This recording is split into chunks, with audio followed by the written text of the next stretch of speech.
I think as a host, I will start off and say good morning, Denise. This is, if I remember correctly, session 7 in our series of interviews for the whole team that is involved in liminal learning. And that's definitely first session of 2025. And obviously, all of us right now are full steam ahead for the year that is only in front of us. Second year of liminal learning with plans, with preparation, and everything that is in between. So, really, really happy to be able to sit here with you today. I wish we were together in the same room. I know. Like we would have to sort out the mics, and the echo would be a nightmare. But I wish we would be in the same room. Yeah. Right. So why don't we start, Denise, with maybe you telling us all a bit about the exciting work you're currently involved in?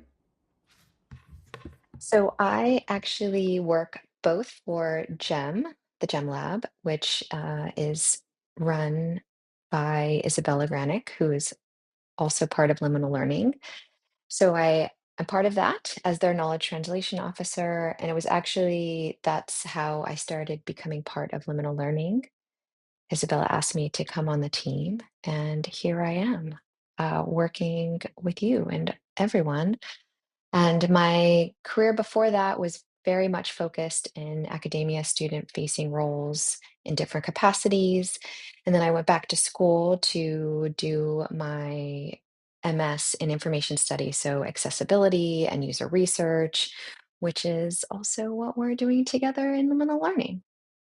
Yeah, no, definitely. And I am very, very excited to be doing this with you and Catherine as well. And what I am endlessly fascinated by is not just the breadth of what you do in your experience as well.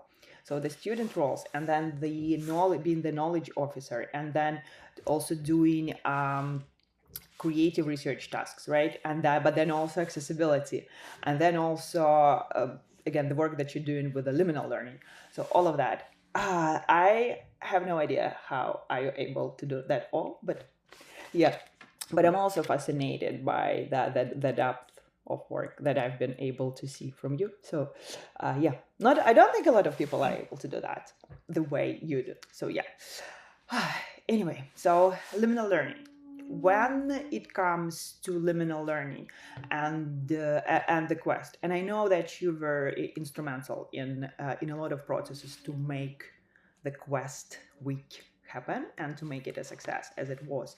So when it comes to liminal learning and quest, what moves you? Well, I was fortunate to sit in all of the interviews for our participants, and so having that connection, that immediate connection out of the gate of getting to know them, and then seeing them grow in the quest.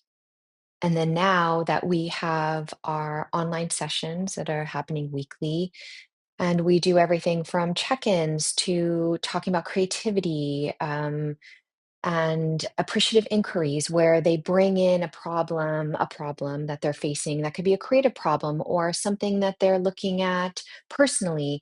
And we all sort of gather around them and hold them up and let them sort of work through it, and we support them in that.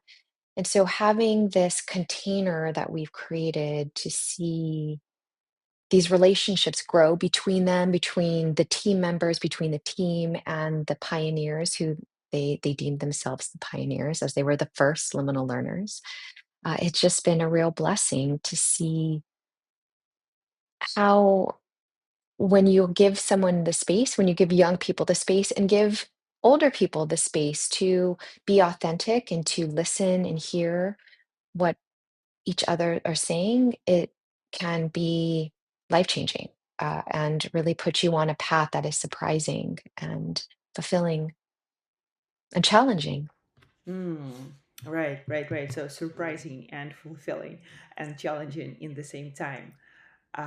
Okay, one thing I picked up from just now, so the continuation of this relationships that we were able to build from the very first interviews to now to the post Quest week.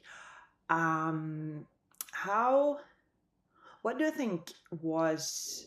What are the things that hold it all together? In your opinion? I think there's part of it is an effort to stay connected. And so I see that a lot in my life, my personal life of I've moved a lot all through my life. And I've lived in other countries and all over the United States. And there is a modicum of effort that you need to put into it. And so that's just, but I still find it, the effort is so minimal for what you get. So I think that the connection is just checking in. We all check in like with the pioneers. And so I'm always like, how's it going? And then we can talk about this later. I think this is a big part of what we learned during our research, our user research. But the crews, we had crews where there was a team leader and then two or three of the pioneers during the quest. And we really saw that like those connections were one of the most important parts. So fostering that and fostering the continuation of that um, in just these little check-ins, and then having our group check-ins every week, and having, seeing each other and being sort of riding that momentum of being together is really what is creating this space and the special nature of liminal learning. Oh wow! I do, so first of all, as I'm obviously involved in that, I do wholeheartedly agree. But also, what you just said got me thinking about effort and intentionality on one hand, right? So this is like about the way I see it is a balance. But on the other hand, it is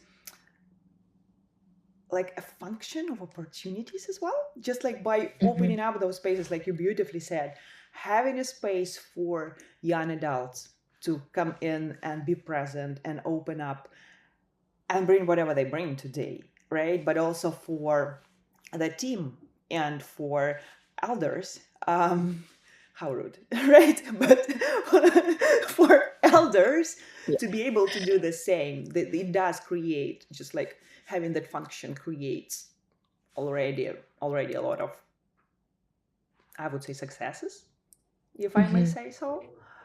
Yeah. Yeah, and you just said something that made me think it's like coming as you are. It's like Mm. we open that space and you don't have to bring anything other than where you're at. And so there have been times where, and this was during the quest, these are during our calls, our weekly calls, that sometimes, people are dealing with different things and sometimes there are tears and sometimes there's laughter. Well, there's always laughter, but there's a space for everything. And so there's never a moment where you have to feel like you have to put on a mask. This is where we remove those because we have established that all we want is wherever you're at, which I also think is very special. I know I keep using that word, but it is different than anything I've ever been involved in any capacity. Right, right. Because I actually wanted to ask you that whether you can think about any other experiences in your life that could be, for example, compared to Quest Week in any aspect. Mhm. Well, I definitely did things like that when I was a teenager. So, especially things outside, like going on group rafting trips and camping trips and doing these things outside, which I always grew up going on trips on the outdoors. That's what my family did. But there was something about having a cohort of your peers and being, uncomfortable. Sometimes it's cold or it's hot or you're getting bitten by mosquitoes and you want to go home or you want to eat that burrito and there's only some like soggy peanut butter and jelly sandwiches. But you have this experience and it's it never leaves you. I think about some of these moments when I was 16, like jumping off, holding hands with my friend, and we were the only two who were ready to jump off this cliff together, but we wanted to do it. And I'll never forget him. And I'll never forget that moment. And we're in the water after laughing. And because it's the connection. And it's doing these things that are hard, but doing them together and doing them for yourself. And so that was why I was so excited to do the quest, because anytime I can escape and be outside for any length of time, yes. And then being with a group of people who are also looking at challenging themselves in that way, sign me up for all of it. So you are outdoorsy.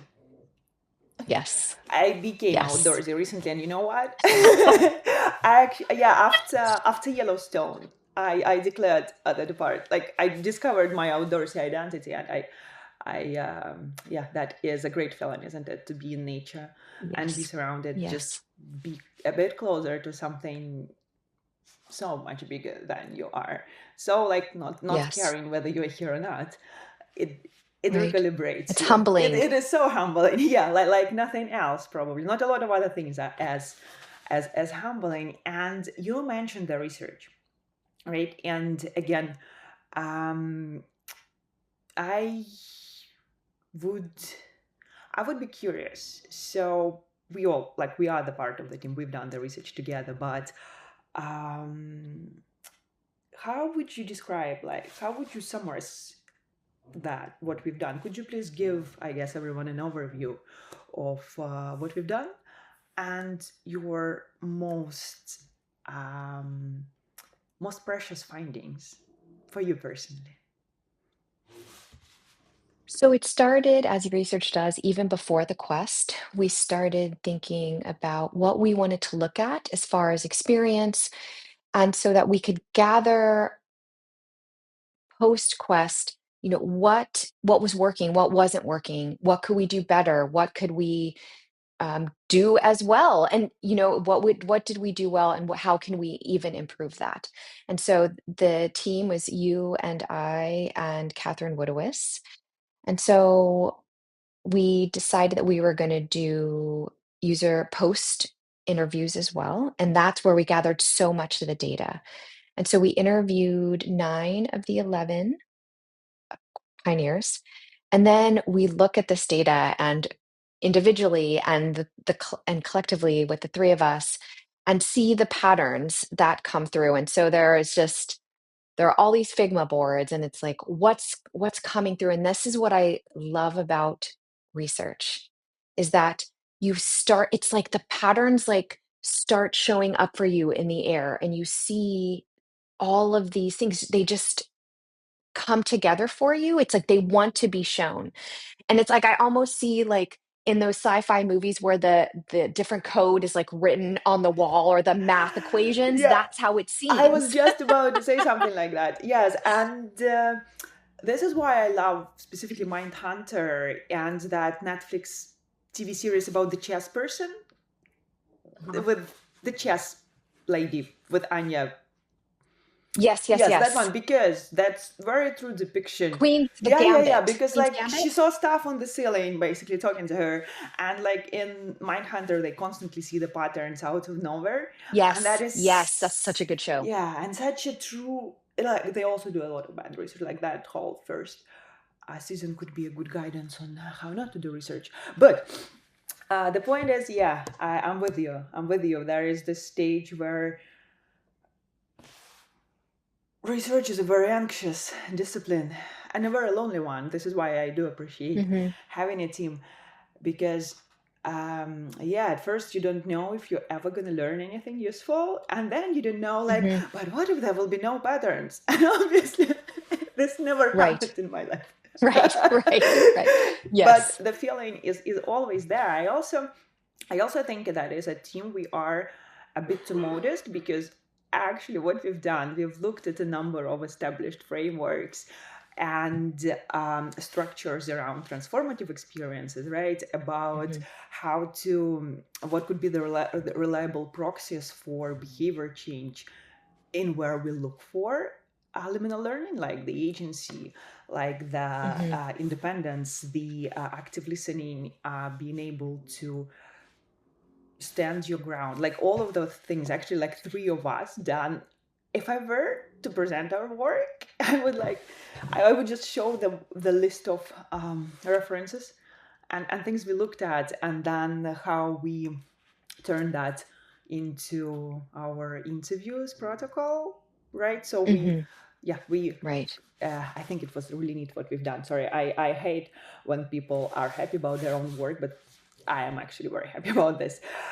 Right. So this is what we've done. The interviews, we also had uh, on-site data, right? And Hmm. the some Yeah, the confessions, confessional yeah, yeah, booths. yeah, and Hmm. observation, right? And again, I wanna come back to the second part of the question about what would be your top three. It doesn't have to be three, but like your top Hmm. most precious, most interesting findings for you personally.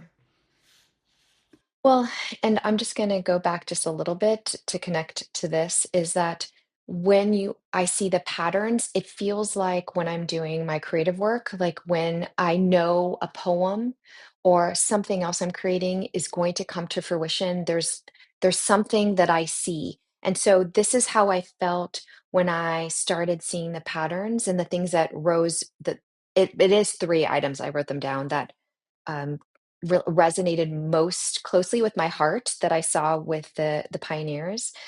And the first one is presence. And so this came through various factors. Mm-hmm. So obviously no phones. So they had limited access to their phone, not because I mean, we did obviously say, we would love for you to put your phone down, but we're not policing them in any manner. And there was no Wi-Fi. And so nobody had their phones, none of us. There was one spot at our sort of like the hub. It was the area where we did all of the eating and sort of gathering together in the Mm-hmm. evenings, where the kitchen was. And so that's the only spot that they had Wi-Fi. So um, no phones, and we had these morning meditations that Brian led, and so all of these little things and these moments where we're asking them to in these activities to notice their Right. surroundings and and so it's like we're also prompting them, but that was so important to them. And they talked about feeling like they were there, they were in their bodies, they were in this moment, there was nothing else. And that not just that was happening then, but it carried over into their life. So 5 days, just 5 days of being in the woods together led to this lasting feeling of a connection, an internal connection, and a connection to each other and to nature. And so that was beautiful for me to see. And then this idea of belonging, which I think also the idea of presence contributed to that, but belonging, I think, to themselves and to each other in the group. And so I mentioned the cruise, and that was a huge part of them feeling heard and seen. And they felt that they had this ability to speak whatever they needed to say in a safe and vulnerable way. Again, continued now into these calls. And the final thing is being able to do difficult things and doing that as an individual within a collective, and then what that's like on the other side. So we did the portaging. Let me tell you, as an outdoor person, that sucked. Carrying a heavy canoe through the woods and tripping and sweating and bleeding and all these things was Mm-hmm. very Mm-hmm. difficult. But we got through it, and there was like the before and the after for everyone, and everyone spoke about that and how that left a lasting impression on them. That when we spoke to them in these interviews, it was like that was a definitive moment for them.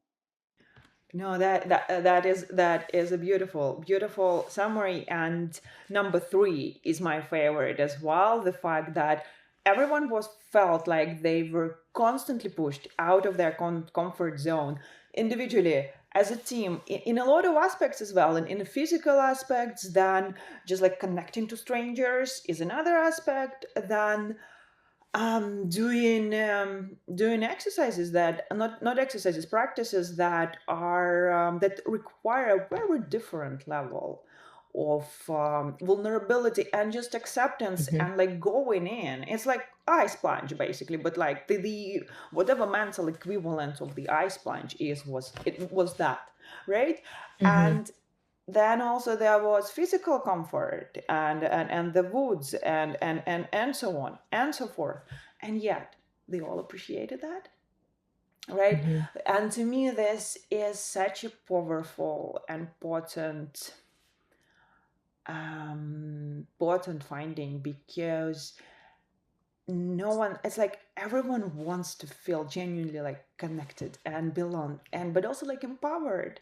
It's such a Mhm. great internal feeling knowing that you can do those things and Mhm. can do those things on your terms, because it's not like we've done like military drills or whatever, or Which what the portaging felt like, a military drill. right. Okay, but anyway, that like we didn't try to mold them into something. It wasn't like Mhm. 5 days of discomfort to be your better self. There was like no notion on this, like this Mhm. obsessive self-improvement for the sake of it. Right. But what I loved is that everyone appreciated that the fact of this discomfort, and it's like tolerance to that as well. And just how they Mhm. said it, right? In the beginning, like by the end of the week, I felt like I could do anything. Throw like whatever you throw at me, I would do that. But that was not the case Mhm. in the beginning, and I think that is so powerful to me. Mhm. And seeing that you can do difficult things and you can get through it, but also that you can have people rallying around you that will help you do Yeah, that. yeah. And so there's a distinction between doing, because we do hard things alone all the time. And you talked about the loneliness of doing the research, and that it is different. But when you know that you have other people raising you up and literally helping you carry that when you can't, the canoe, when you can't carry it anymore, there you have a different view of who you could be in the world and like what the possibilities are of being in a community. Ooh, yes. No, that again, this resonates with me so much, right? Because there is like this sense of kinship and responsibility towards each other, but also just implicit understanding by the way of living that it is through communal, like the future is communal, right? There is Hmm. no individualism. No hardcore individualism will get you anywhere meaningful. Hmm. And the other biggest part to me here in what you just said is life. Yeah, life may be hard, but you don't have to do it alone, right? And just showing that possibility space, right? Who you can be in the Hmm. world. And it's almost like a promise of a better future, a promise of a better tomorrow. Yes. Hmm. Yeah. Um, right. We are almost at the time.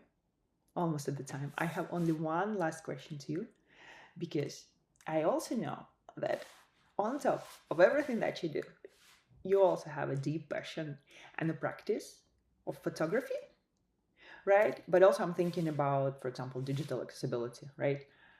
Hmm. Um, what moves you there?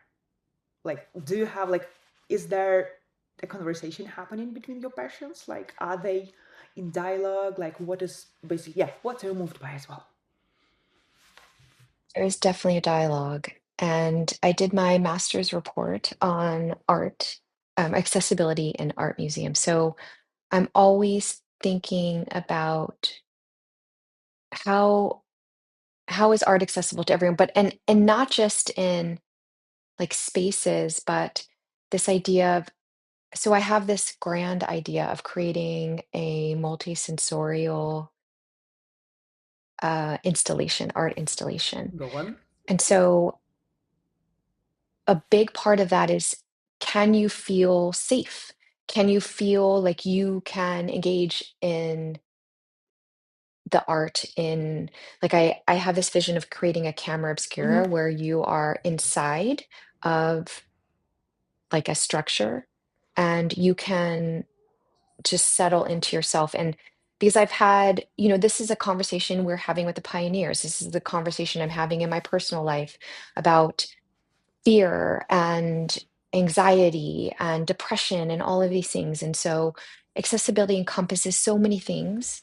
And so that's such a big part of it to me, is like this sense of being safe in your body and in your space, and which connects directly to our work with the pioneers. And so, and this idea of presence. So when I take photographs, and I shoot film, and I was doing that at the Quest, and there's only that. There's only what you're looking at. It's you and the camera and the light, or whatever it may be. And so being present and creating space, and that hopefully I'll creating space for other people to enter into that conversation. Um, and I always, we're not, I don't make art just for myself. I make it to have people enter into that. And so I don't know if that there's still little loose threads, but I don't know that I answered your question succinctly, but that's sort of how I see them bridging and how I want to do that moving forward. And I'd love someday to have workshops at the Quest for photography, talking about accessibility and art and bringing all of my worlds together. Well, we should do, you know what? I know we are on the record, right? But I think we should try to do that impromptu this year, right? Like out of the blue, and then ask for forgiveness if there's going to be anyone to ask for forgiveness, rather than permission. And obviously it's going to be a big secret until the day we actually do that, even though we just put it on the record. Denise, Yeah. thank you so much for your time and for your thoughtful participation today, despite being heavily involved in the same work that you do and working with you together. I learned a lot today, and thank you so much for creating this space. Yeah, I'll see you Tuesday. Yeah, and thank you for asking the best questions to elicit hopefully some decent answers. Great. Thanks, Elena. Thanks, Denise.